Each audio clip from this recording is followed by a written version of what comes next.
both of us would have to speak into the mic. So what I thought we would do is when we get to questions or anyone has a question, I'll run up and have them speak into the mic, their question. Got it. Yeah. And then, it'll all go to them. So, so then will I use this mic then? Yeah. Okay. You can take it off, you can keep it there. Yeah, I'll take it off. Yeah. It's already on.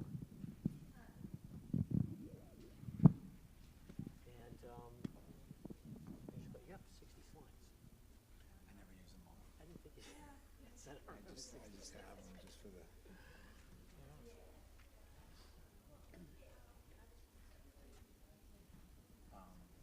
Yeah, obviously I've been doing a lot of these over the last few weeks, and turnout is never good 'cause it's so cold. It's cold and we're live streaming. Yeah. So. Right. So that's true. So I expect we have some people at home. Oh, and I'm busy, so.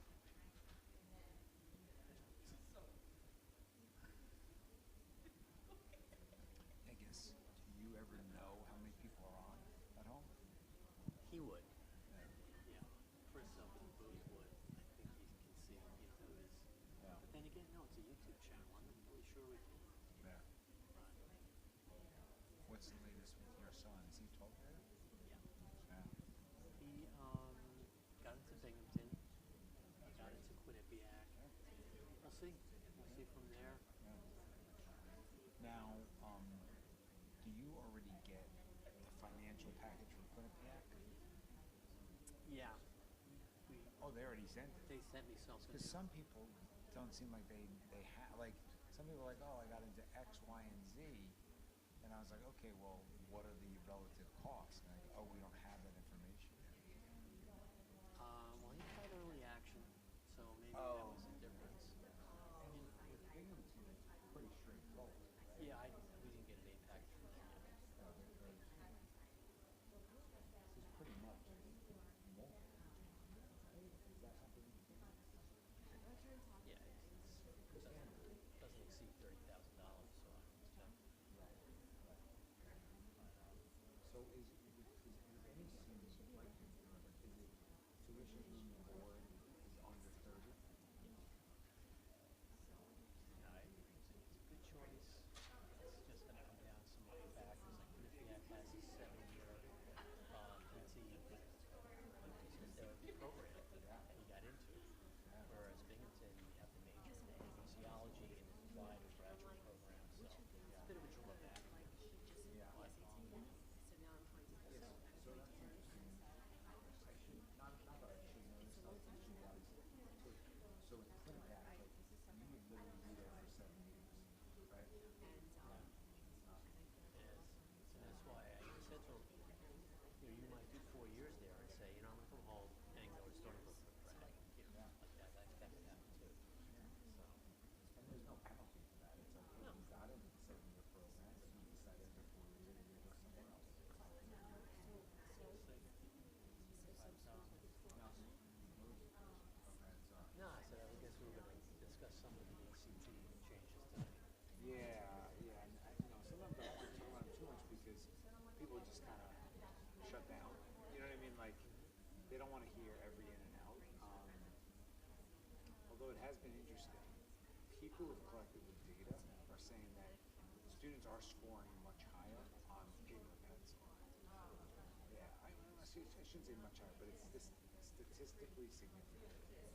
It's just, I think there's just something about being able, again, I know for me, I've got to write stuff down, math, on a piece of paper, Yeah.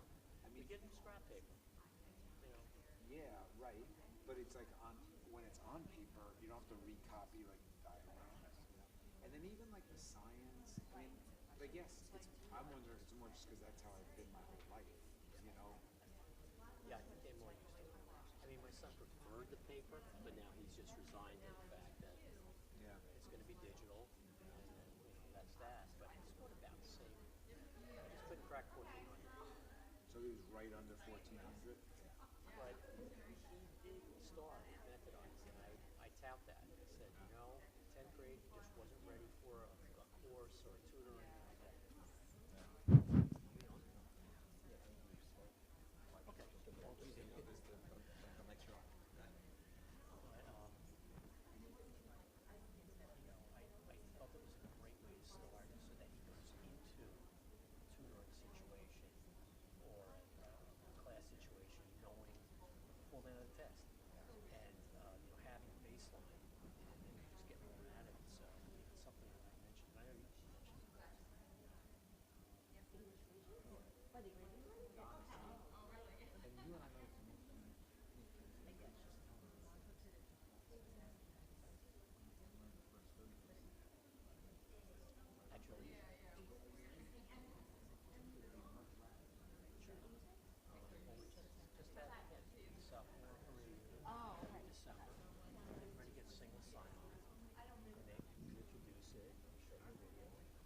And,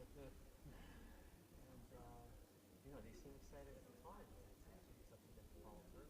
So this is a good night to get started.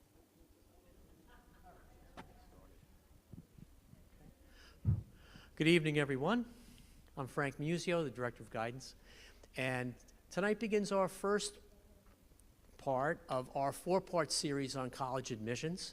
And tonight we're going to look at what I call the necessary evil. It's the SAT and the ACT and the PSAT, those standardized tests. Not a big fan, but I have to be. And so do you, and that's why you're here. So if it's a game that we have to play, my philosophy is let's play to win. So tonight we have Mr. Tom Ellers. He is the president and founder of Methodize. And it's a test prep company, and it gives our students some preparation, both formal and informal, and we'll talk about that, because we do subscribe to the Method Test Prep online version, so that our students, at no cost to you, would have a test prep program right on their Chromebooks. It's single sign-on, and we could discuss that a little bit more in depth. But in addition to that, the Methodize program is virtual classes. It is in-person classes. They offer college admissions advice and all kinds of things. It's a wonderful program. So I'm really pleased to have Tom here with us tonight. I'll take it away. Yeah. Thanks. Thank you, Frank. Thanks, everybody, for coming out. I know we're all very, very busy, so I appreciate you all coming out. I know we have some people with us online. So my goal tonight is very straightforward. I want to answer every question that you all have about the SAT, ACT, PSAT, and do so as succinctly as possible, right? So you could go online and you could get all this information, but it takes a while to gather it all. And so that's what I'm hoping to do tonight, is answer every question you have, because there are a lot of misconceptions, a lot of rumors, a lot of myths. And I want to make sure everybody has this handout for a few reasons. First of all, when I've done this presentation a million times. Yeah, just raise your hand if you don't have the handout. Does anybody not have the handout? Okay. Thank you. Give me this. Frank, just a couple up here. Okay. Here's one. Frank, over here. And then I'll take one too. So number one, people, I've done this presentation a million times. People tend, yep, right there. Do you need one? Yeah. So people tend to take a lot of notes. Plus, it's just more interesting when you have some blanks.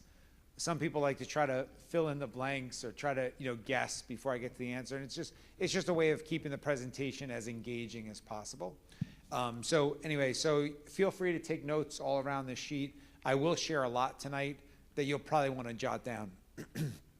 So just a little bit about my background. I grew up right here on Long Island. I went to Bayshore High School. From Bayshore, I went to Princeton University, and I did the teacher preparation program at Princeton, which was cool. It was like a double major. When I graduated, came back to Long Island, my parents spent their whole careers as teachers, and they said, Tom, we have a lot of students here at our high school who are not doing well in the SAT, ACT. Maybe you could help them. And so I started tutoring for the SAT and ACT. This was back in 1998. So do not do the math on that, okay? It's been a lot of years of working with students, working with families, but what I found immediately working with students was students were going into these tests without any strategies, without any techniques. They did not know how to deal with the timing aspect of the test. In many cases, they didn't even know what they were going to be tested on. They were going into the SAT or ACT. They didn't even know the topics they were going to be tested on. So I could see immediately that I was having an impact. At the end of the hour, the student was saying thank you. The parent was saying thank you. The parent was then saying, would you like a chicken cutlet Parmesan hero? I was like, yeah, right? And once I started hearing that type of stuff, I said, that's it. I'm going to tutor all day, every day. I'm going to earn as many chicken parm heroes as possible, right? And I drove around Long Island like a lunatic. I was tutoring every hour that students weren't in school. And I did that for over 10 years. And students were raising their scores significantly because these tests are so repetitive. They're so redundant. They literally test kids on the same questions over and over and over again. So once students learn a few strategies, And every question you get right, actually, this is the first question, so let's just go over it right now. So if a student gets just one more question correct on the SAT, their score goes up by, and the answer is 10 points, right? And that's a kind of a surprising fact. So the way I like to frame it to students is if you just get 5 more math questions, 5 more grammar questions, and 5 more reading questions, that's a 150-point improvement in your score. And I am very passionate that every single WANTOS student can do that. Every student can learn to get 5 more math questions, 5 more grammar, 5 more reading. And when you do, your score is now 150 points higher. And I find that when I share that fact with students, I can see their attitude start to change. You can just see the look on their face. They start to become more confident. They start to become more motivated, right? Because in their head, they're like, I can do that. I can get 5 more math, 5 more grammar.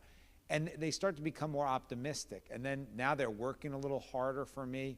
And of course, it's a virtuous cycle. So that's really one of the key points I want to make tonight, is that these tests are so redundant, so repetitive, so predictable, and just getting a few more questions correct makes a massive difference on your score, right? If you score 150 points higher, you are going to get accepted to a lot more schools. You're going to get a more generous financial package, right? Obviously, colleges want to entice the strongest students they can. And one way a student can signal the strength of their application is with a strong test score, right? And there aren't a lot of kids with a 1300, a 1350. So colleges want to entice those students. And of course, they entice the students with a more generous financial package.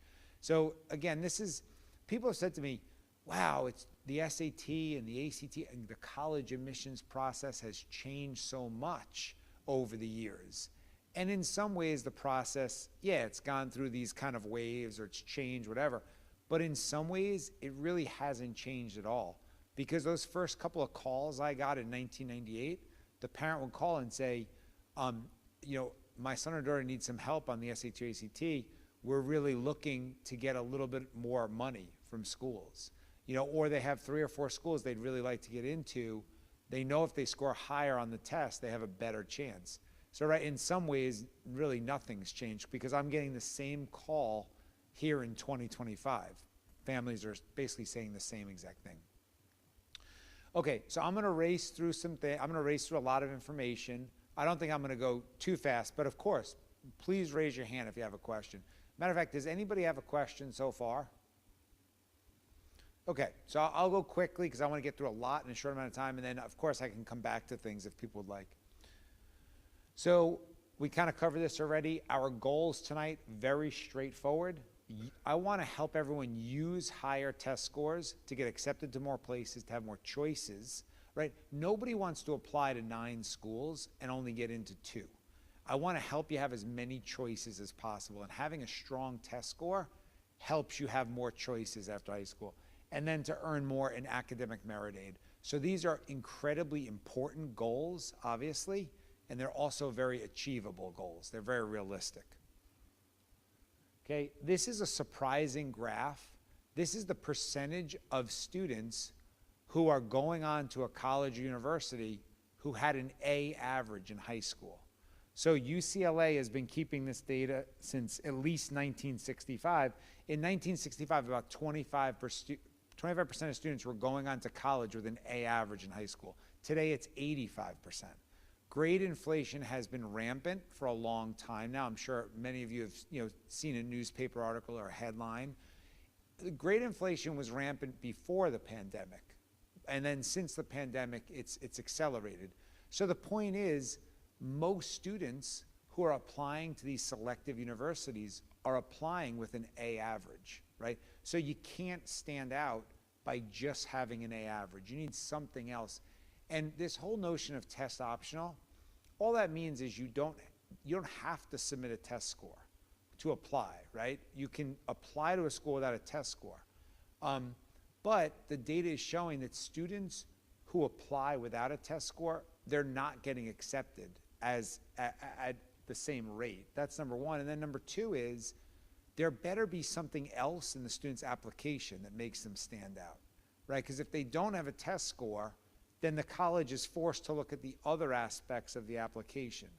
And just having an A average is not going to help a student stand out, right? There's got to be something else. So it almost puts more pressure on the other parts of your application. My son and my daughter are in 10th grade, and so when they're in 11th grade next year, I'm going to be helping them as much as I can to score as well as possible. I don't want to have to, I don't want them to have to take their chances applying to schools without a test score, because my son and my daughter, they're great kids, but their resume kind of looks about the same as most people's, right? They're doing the same things, basketball, volleyball, they're in, my daughter's in theater. There's nothing on their applications necessarily that's going to make them really stand out. So I'm hoping that they can have a strong test score, and that's one thing that will help their application sort of stand out. And by the way, as far as test optional goes, right? And Mr. Musio has heard, we've all, any of us in this helping students with getting to college, we've heard stories where, having a higher score, it could earn a larger merited package. It could help with admission chances. It could also help with admissions to a particular program. Just to give everyone one simple example, we all know SUNYs are test optional. But I spoke to a family the other day, and the student wants to apply to a particular program at Stony Brook. That program is test required, right? So even though that student's planning to go to a SUNY, that student has to have a test score to apply to that particular program. And then the last thing, in some cases, having a strong test score will help a student place out of certain classes and could actually save the family quite a bit of money, where the student doesn't have to take certain classes because of a test score, right? So there's a lot of different ways that a test score can help. If you only remember one thing from this presentation, I want it to be this. Because these tests are so predictable, it makes sense to prepare, right? If these were not predictable exams, it wouldn't make as much of a difference if you're prepared. But we know exactly what students are going to be tested on. These tests are so formulaic. Okay, we already went over this. Student gets one more question, 10 more points.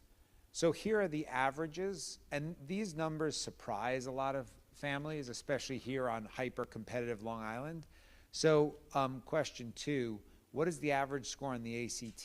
The answer is 19. The highest you can get on the ACT is a 36. So it's a completely different scale than the SAT. And then,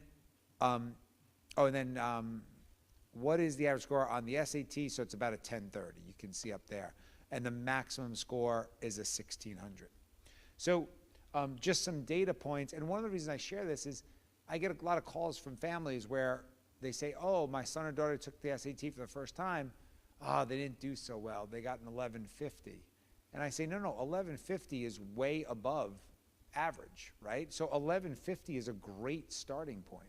In fact, when a student scores an 1150 on their first test, our goal is to always help a student go up 150 points. And we've been very successful with that goal. So I'm saying to that family, all right, you're at 1150, let's help you get to a 1300, which is a very strong score. So again, I just don't want students to feel like they took the test the first time and they think they did poorly when they really didn't do poorly. And with the ACT, 30 has always been considered a benchmark. But if a student scores a 26 or 27 on the ACT, that's an excellent score, way above average, right? So again, I don't want students to become demoralized because they don't know some of the data points. Yeah, so this is a frequently asked question, right? Should a student take the SAT and ACT? My answer is yes. My son and my daughter are going to take both next year. And here's the way I like to say it. Colleges are giving you 2 chances to be successful. You might as well take advantage of both chances, right? Every college in the country says, give us your SAT or give us your ACT. We really don't care, right? So they're saying, hey, we're going to give you 2 shots. So I want my son and my daughter, and this is the advice I've given every family for 26 years now, have every student take each test once. Now 70% of students are going to score about the same on the 2 exams. So for most students, they're going to score about the same. And by the way, that's not too surprising because there's a tremendous amount of overlap between these 2 exams, right? The SAT and ACT, they basically test students on the same math concepts. It's the same grammar and sentence structure stuff. The reading comprehension is very similar. So there's a tremendous amount of overlap as far as the content. So it's not surprising that most kids score about the same. But for 30% of students, they're going to score higher on one test over the other. And I don't like to get into the guessing game of which test a student's going to score higher. Of course, I'll give a couple of thoughts about who might do better on the SAT, who might do better on the ACT, but we've had a lot of students surprise us. And so, again, I think it's smart to take each test once. The good news is, if you're preparing for one exam, you're really preparing for both exams, right? In the sense, you don't have to do a whole separate SAT prep program and then a separate ACT prep program, right? That would be demoralizing, right? It feels like twice the amount of work. The good news is when you're preparing for one, you're really preparing for both. So I don't think students should take each test twice. I think they should take each test once and then compare the scores, right? You can just Google SAT versus ACT scores. Whichever test you did a little better on, take that test a second time and maybe even a third time. And if you scored about the same on the two exams, then just go with the one you felt more comfortable on. Usually students feel more comfortable on one test over the other. Yeah, so what are some differences between the SAT and ACT? So that's why I have these next two questions on this sheet.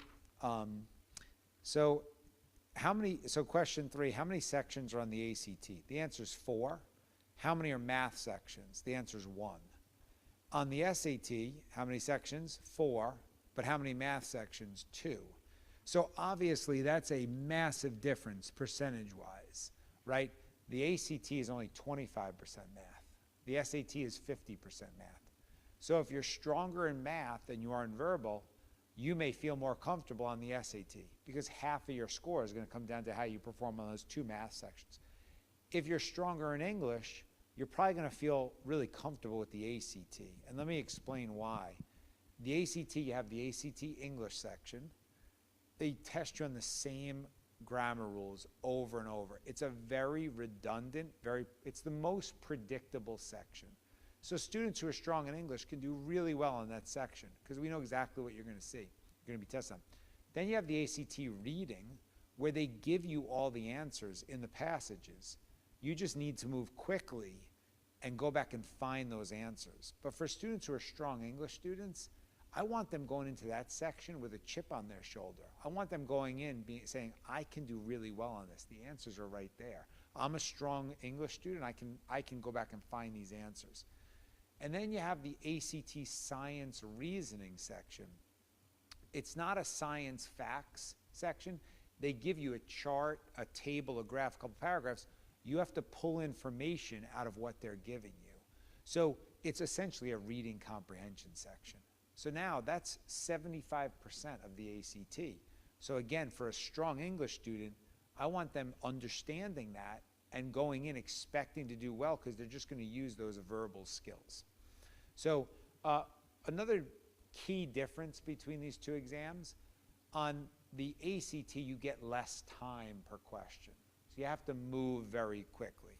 So both tests are challenging to finish in time.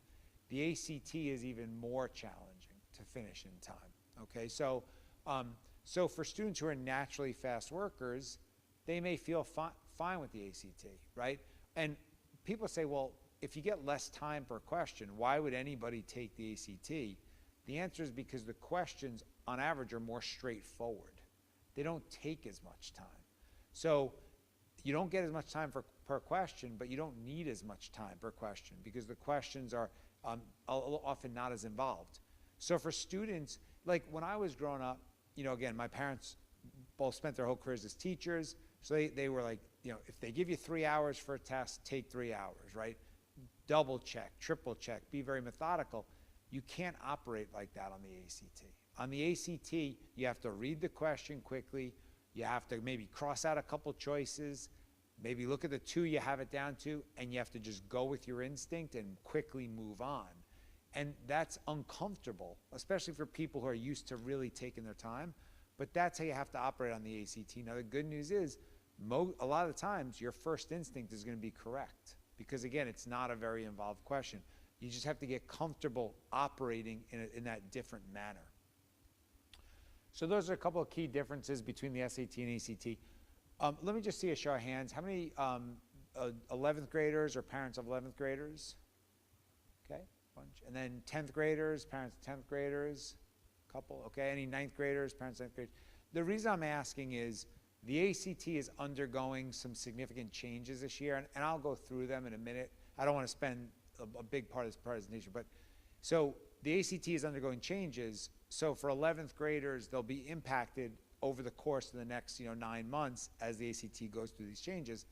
But then for 10th graders, 9th graders, it's not really going to be a thing because they're just going to be used to the new ACT. But for this 1 year, it's a little confusing because it's a transition year, and I'll explain that. Okay, so again, we kind of covered a lot of this already. And by the way, I should have said earlier, if anybody, feel free to take a picture of any of these slides. And then, Mr. Musio, can we share these slides as well? Or yeah. Yes. Yeah, of course. Yeah. So again, we talked about some of these things. Yeah, I mean, the SAT, there is more emphasis on vocabulary.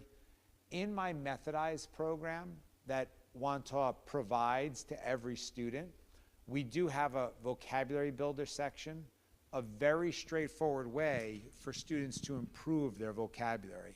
And of course, having a strong vocabulary, yes, it's going to help you score higher on the SAT or ACT, but it's going to give you an advantage in high school, college. We all understand having a strong vocabulary is an important thing just for life in general. So there's an easy way for students to improve their vocabulary through my program, and that will for sure help them. It'll help them on both tests, but it'll help them even more on the SAT. If you get a question wrong on the SAT or ACT, you lose how many points? The answer is 0. Let me see, I think that is, yeah, that's question number 5. So many students have heard this, but in the heat of the moment, they kind of forget. So I just feel, I share this on every presentation I do. We have to remind students over and over again, there is no reason to leave a question blank. There's no reason to omit a question. If you omit a question, if you leave a question blank, you're putting yourself at a disadvantage. So we just have to keep, again, reminding students. And when you're taking the SAT or ACT, and on the SAT, it's the digital exam now, the timer's right there on the screen. When the timer gets under a minute, you've got to stop what you're doing and make sure you bubble in an answer for every question. Because I've had so many students who were told that, but when I look at their test results, they left a lot of questions blank because, again, in the heat of the moment, they just forgot, they were working on a problem, they left 7 or 8 questions blank, and again, they're putting themselves at a massive disadvantage. So make sure you answer every question. There's no penalty for a wrong answer. There's no reason to omit a question or leave it blank. Okay, so this is a very commonly asked question by students, obviously. Hey, how much time does this guy expect me to put in? I'm really busy. The answer is 2.5 hours a week. 2.5 hours a week is a very realistic amount of time, right? I was very busy in high school. I played 3 sports at Bayshore High School. My junior year was packed. But no matter how busy you are, if something's important to you, you can carve out 2.5 hours a week. Now, of course, you have to put it right into your calendar, right into your phone. It has to be non-negotiable time, right? Just like a sports practice is, right? If I had practice from 3 to 5:30, like I wasn't just going to say, oh, maybe I won't go today. It has to be right in the calendar. These are the 2.5 hours. Now, here's the good news. If a student puts in 2.5 hours a week for the 8 to 10 weeks leading up to their test, that's going to make a massive difference in their score. So I just want to be very realistic. You don't have to put in 6 hours a week, 2.5 hours a week, and you'll make a significant difference in your score. So what would I do if I had a student in 11th grade? What would I do if I was in 11th grade? And the answer is I would be preparing for a test as soon as possible. And what I mean by that is the sooner a student takes an exam, in some ways the better, because they can kind of see where they stand. I never want a student to feel like it's their last chance. It's never their last chance. But let's just take a look. So the point of this slide is the SAT is given 7 times a year. So that's great, meaning you have a lot of choices. You're not pigeonholed into one test. So we have a test coming up on March 8th, May 3rd, June 7th. And so there are plenty of opportunities. But if I had a son and daughter in 11th grade, I would be helping them prepare for the March or May SAT, obviously depending on everyone's schedule. Some students are busier in the winter, so maybe May is a better time. Some students, are busier in the spring, so then maybe March is a better time.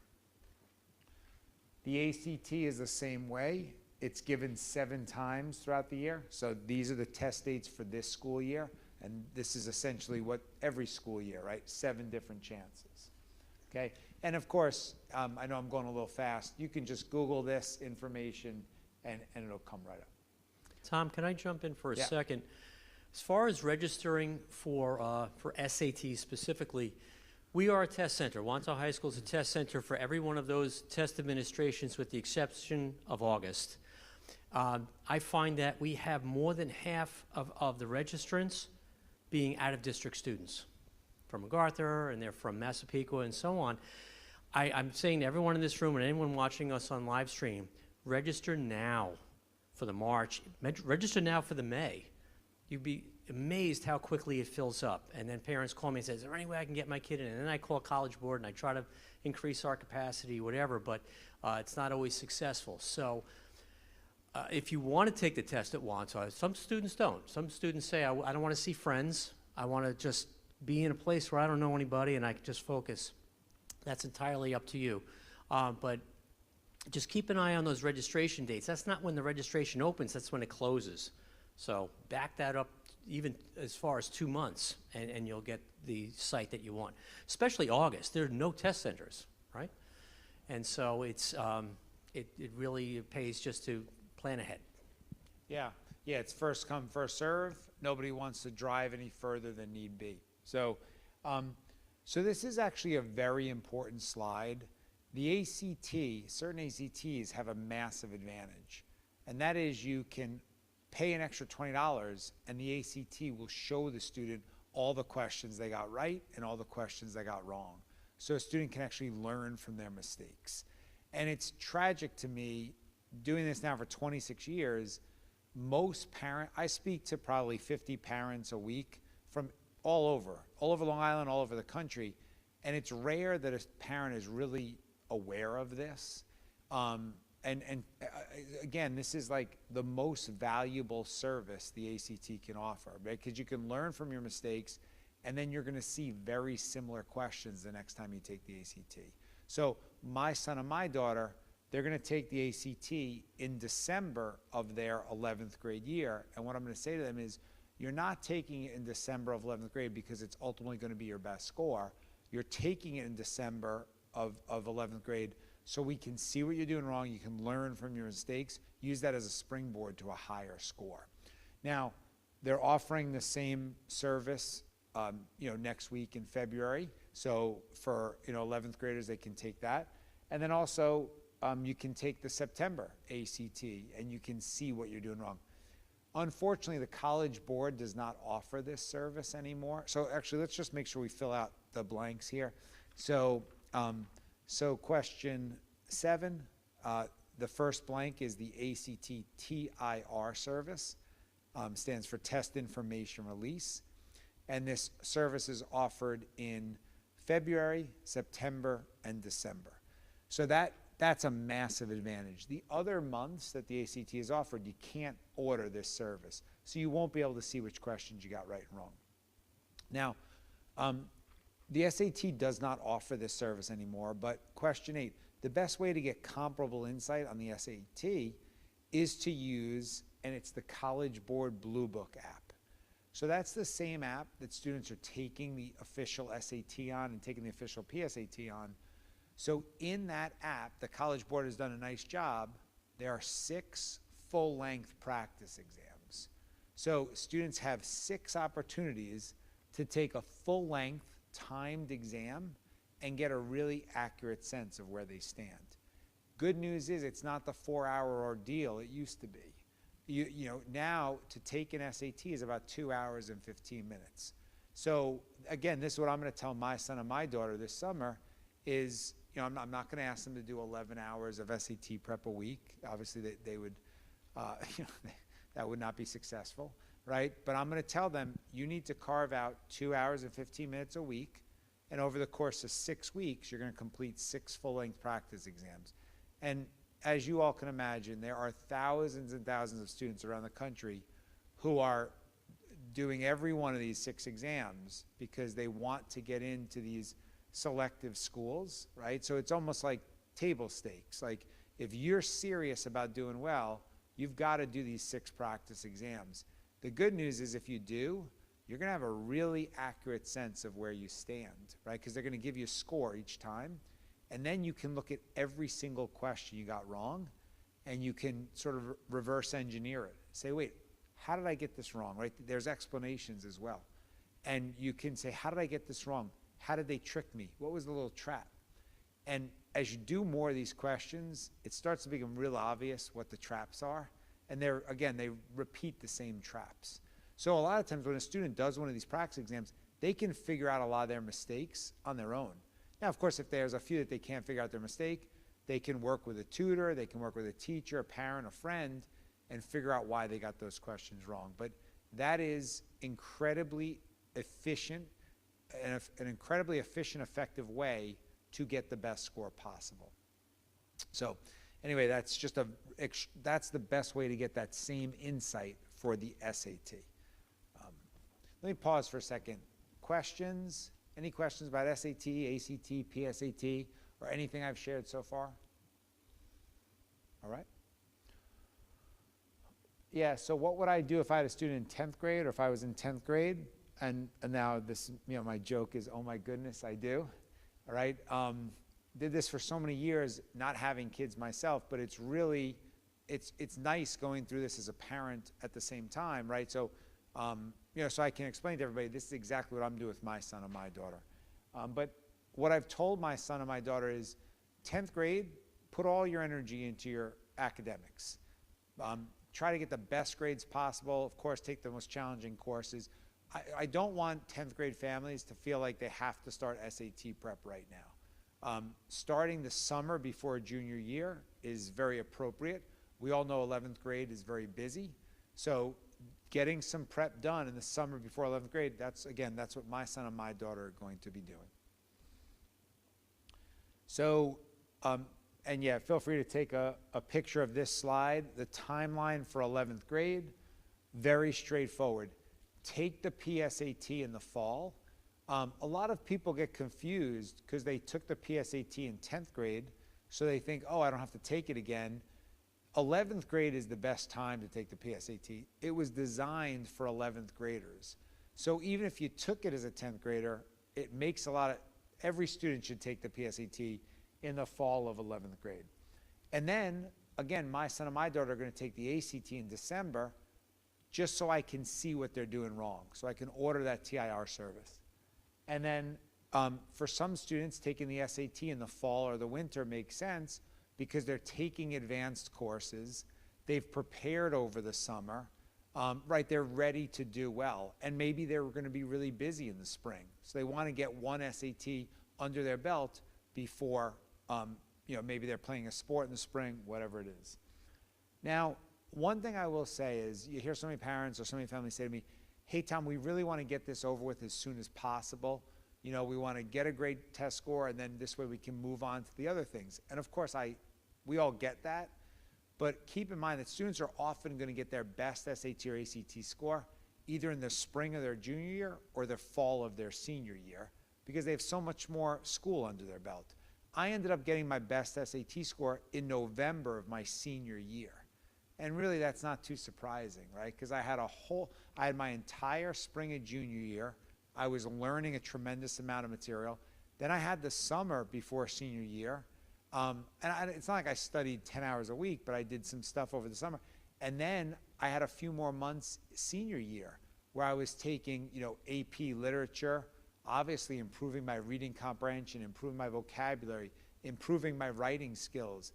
And then also I was taking AP calculus, and some of the things I was learning in AP calculus were reminders of some of the hardest questions on the SAT. So you guys understand what I'm saying, is that often students are going to get their best scores in either spring of junior year or fall of senior year, which makes sense. Okay, so I've just shared a ton of information, right? And now it's like, okay, Tom, we kind of understand the timeline, we understand the format of the test, but how can students improve their score in the most efficient way possible, right? And that second part is really the key. I don't want SAT prep, ACT prep to dominate a student's junior year. So how can you get the highest score in the shortest amount of time? So, and just to kind of repeat, Wanta provides all students with access to my SAT, ACT program. It's called Methize. Students access through their ClassLink dashboard. And Mr. Musio, that's just when they open up their machine, right? It's like a screen with all the icons, is that right? Yes, we introduced that to all of them in 10th grade. And all the students in here really should know how to access it. And those who don't, they come and see us and we show them how. Yep, It's right there on ClassLink. Yep, okay, perfect. So very easy for students to access Methize. And students who use Methize increase their SAT scores 150 points on average. We know the program works. We know it's highly effective. We've known that for a long time. And this is the home screen that students see. They can see how far through the program they are. They get a bunch of different data points. And then every lesson is broken into short segments. And you see at the top there, play audio. Every segment has an audio component. We all learn more effectively when we hear things out loud, right? When we hear the teacher. So you're listening to the teacher's voice, excuse me, as you're following along with the text. There's no lesson that's more than 5 minutes long. As soon as the students finish with the lesson, they're presented with a couple practice problems. Of course, we all learn by doing.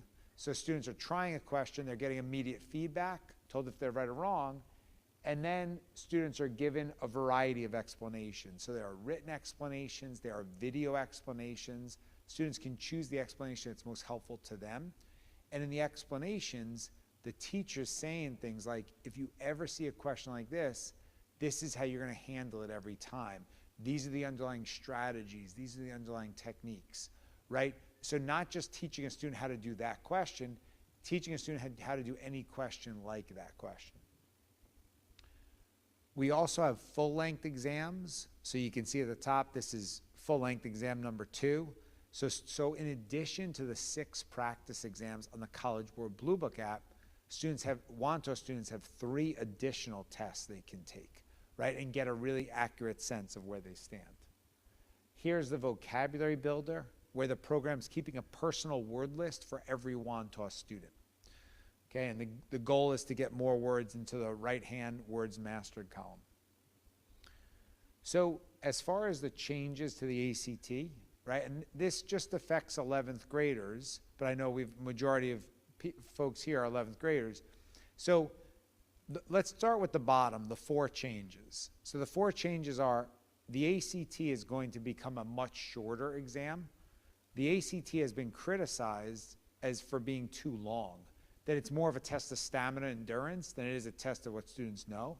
So the ACT is responding to that criticism, and they're making the exam much shorter. And you can see over there in the parentheses, the ACT can be as short as 2 hours, 5 minutes, because take a look at that 4th bullet point. They're going to make the science section optional. And so if a student opts not to take the science section and not to do the essay, which is also optional, the test will just be 2 hours and 5 minutes. And notice that they're also going to make the science section a little bit more science-y, meaning there are going to be some questions where you just have to know the basic science. The answer is not going to be in a chart or graph or table. You have to know some basic science. The other 2 changes, the ACT is going to give students more time per question. That's been another criticism of the ACT, that students just don't have enough time to finish the questions. So students are going to be given more time per question. And then the 3rd bullet point there, the ACT is moving, like the SAT, to shorter passages. So rather than one long passage where you have 8 or 9 questions, it's a short passage, and you just answer one question off of that passage. And many of these changes are to become more like the SAT, right? A shorter exam, shorter reading. So these changes will go into effect starting in April if a student is taking the ACT digitally. The ACT is committed to giving students the option of either taking the test paper and pencil or taking the test digitally, right? Whereas the SAT, you can only take the SAT digitally. The ACT, you have an option. So if you opt to take the ACT digitally, starting in April, it's going to be this new ACT. For paper and pencil, that's starting in September. So it'll be the current ACT paper and pencil until September. And again, for 10th graders, okay, the timeline is not important because by the time a student starts taking the ACT, like my son and my daughter, maybe in December, it's just going to be the new version, the new format with the changes at the bottom. Anybody have any questions about this slide or just any questions at all about SAT or ACT? Yeah. And I can just repeat that, Mr. Museo. I'll repeat that. I'll repeat it, yeah. Okay. So the Go ahead, question, right, is just where do you go to register for these exams? Good news is just Google, register for the SAT, register. So, but also you can jot it down, and I'm glad you asked the question. So for SAT, it's just College Board, just collegeboard.com or collegeboard.org. And for the ACT, it's just like actstudent.org. Which I think also if you just type in act.org, it'll go there as well. Good question. So, and you do have to register on your own, right? It's something that you do on your own. And again, the nice thing is there will be a lot of choices, especially the sooner you register, the better. Great question. Other questions about the essay? Yeah. Sorry, just about the science optional. Mm-hmm. So they have to choose at the time not to take that, and then it's just 3 components to number 4? Yeah, great question. I'll repeat it, especially for people at home. Okay, so questions about and it is very confusing. What is the story with this science optional section? When do students choose that? How are they then going to be scored? You choose that when you're registering. So you choose when you're registering whether you want to take the science or not. And a couple of thoughts. The reason why the ACT is doing this, they've done a lot of statistical analysis. What they've found is for the vast majority of students, whether they take the science or not, they're going to end up with about the same score. So for a lot of students, their ACT score would end up being the same. So the simple strategic thought is if science is a strong section for a student, then obviously the student should opt to take it. If they're doing practice tests and they're noticing that the science section is their weakest section, then take the ACT without science, right? But you're right, if a student takes it without science, then all they're going to do is they're going to take the average of the other 3 sections. So, and if you take it with the science, your score is going to be the average of those 4 sections. Yep, so good question. And again, if a student's, is thinking about majoring in engineering or majoring in one of the sciences, probably a good idea to take that science section, demonstrate your ability there. But if a student's, a history type major or something like that, and knows they're not going to do well in the science anyway, then just opt not to take it, right? I do want to share one thing I just shared with Mr. Museo. Some folks have done some data analysis of how students are performing on the ACT if they take it paper and pencil versus take it digitally. And the data has shown that students tend to do better when they take it paper and pencil. I know for me, I'm more comfortable taking a test paper and pencil and just having the graphs right there, having the diagrams in math. I don't have to copy them on a scrap paper. So just something to keep in mind. I definitely think I'm going to encourage my son and daughter to take the ACT paper and pencil. Now, if the nearest paper and pencil center is an hour away and their school is giving it digitally, they'll probably just do it digitally because I think they're comfortable either way, but just something to kind of keep in mind. Okay, so almost every family says to me, hey, Tom, the methodized program looks good. Definitely going to take advantage of that. My son or daughter needs something in addition to that. So we offer many group classes. Yeah, and feel free to just take a picture of the QR code. You can get a sense of the class. So this is a live online class that we offer. This one happens to start, in 5 days, January 27th. It's a Monday, Wednesday class. It's 7:15 to 9:30.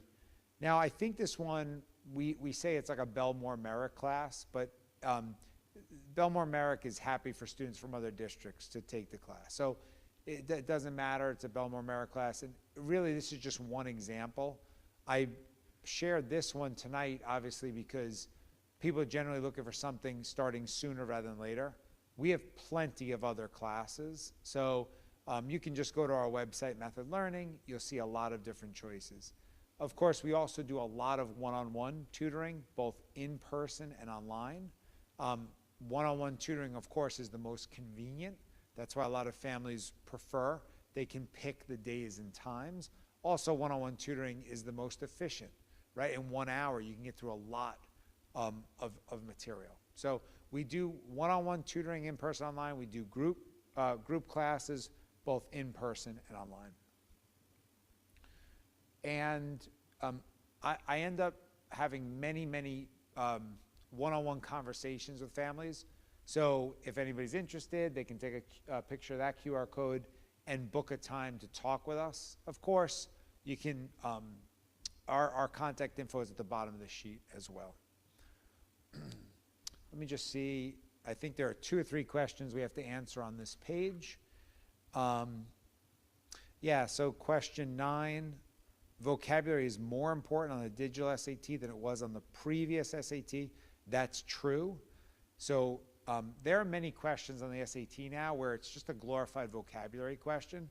They give you a sentence, and it's pretty easy to figure out what they want in the blank.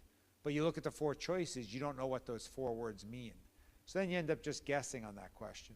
If you know a couple of the words, at least you can cross those out, or maybe you know one of the words and that's the right answer. Question 10, does the digital SAT test students more in algebra and geometry? The answer is algebra. So, and that's a good thing. Most students are more comfortable with algebra than they are with geometry. So the SAT is certainly is much more weighted towards algebra. And then how much trigonometry is on the ACT and SAT? The answer is there's really just a few questions, trigonometry, algebra 2. The reason I put this question on here, so many students are nervous, anxious, stressed out about the most challenging math questions on the SAT and ACT. And it's true that there are a handful of very challenging questions, but I don't want students stressing out about those because most of the math questions on the SAT and ACT are Algebra 1, and they're considered medium level or even easy level questions. There are just a handful. So I just want students to know you can do very well on the SAT and ACT by focusing on the medium and easy level questions and not stressing out over that handful of tough questions, right? So that's the most important goal. And, oh yeah, how many questions are on the 45-minute ACT English section? The surprising answer is 75. And when people hear that, they say, that sounds ridiculous. How am I supposed to do 75 questions in 45 minutes? And the answer is it's challenging, but because that section, as I said earlier, is so repetitive, you actually can get through 75 questions in 45 minutes. You just have to know what types of questions, what types of grammar concepts you're going to be tested on, and you can get through the questions very quickly. And then we already went over question 13. The ACT science section tests students primarily on science knowledge. That's false. It's more of a reading comprehension section. And I'll take questions in a second, but let me, and feel free to take a picture of that info. My email is simple. It's just tom@methodlearning.com.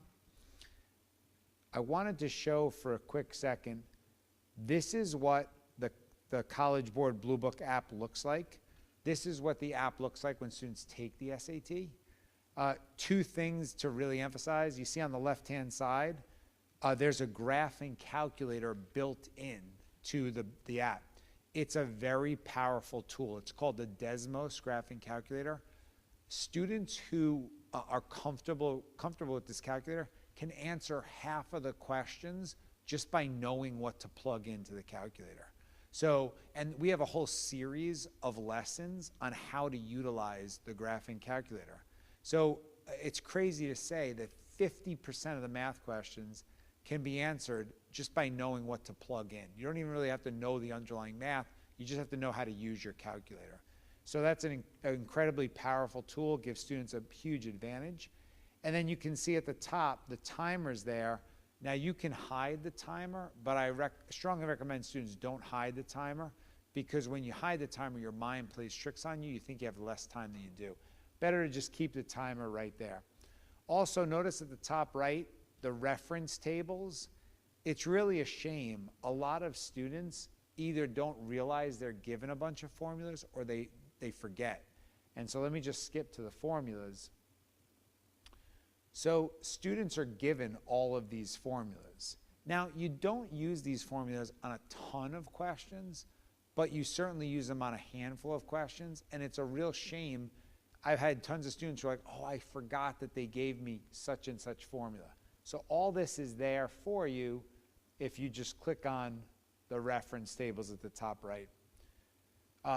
So this shows everybody how the adaptive nature of the SAT works. Students take a first set of questions. Based on how they do on that first set, they're either routed into a slightly easier second section or a slightly harder second section. My goal is to help every student get into that harder second section, because if you get routed into that easier second section, you can't get a top score. So you need to get about at least half of the questions right on the first section. If you get at least half the questions right on the first section, then you get routed into that harder second section, and that's where you can get a top score, right? So that's why they call the SAT an adaptive test. Same thing goes for the reading and writing. You take a first set of questions, get at least half of those questions right, get routed into the more challenging second section. And then you can see some of the features, like you can cross out choices on the College Board Blue Book app. That's a really helpful feature. And you can mark a question for review, which saves a lot of time, because when you get to the end of the section, you get a screen like this. You can see the questions you haven't answered, and then you can also see the questions you marked for review, right? And so you can quickly go back to the ones you haven't answered, make sure you put an answer down. Okay, we've covered a ton of information. I will stick around if anybody has a question they'd rather just come up front. Does anybody have any other questions? All right, thanks so much. Good luck with the rest of the year. Yep. Thank you so much. It was great. Yeah, you're welcome. You mentioned I actually work for one, so I live in Belmont,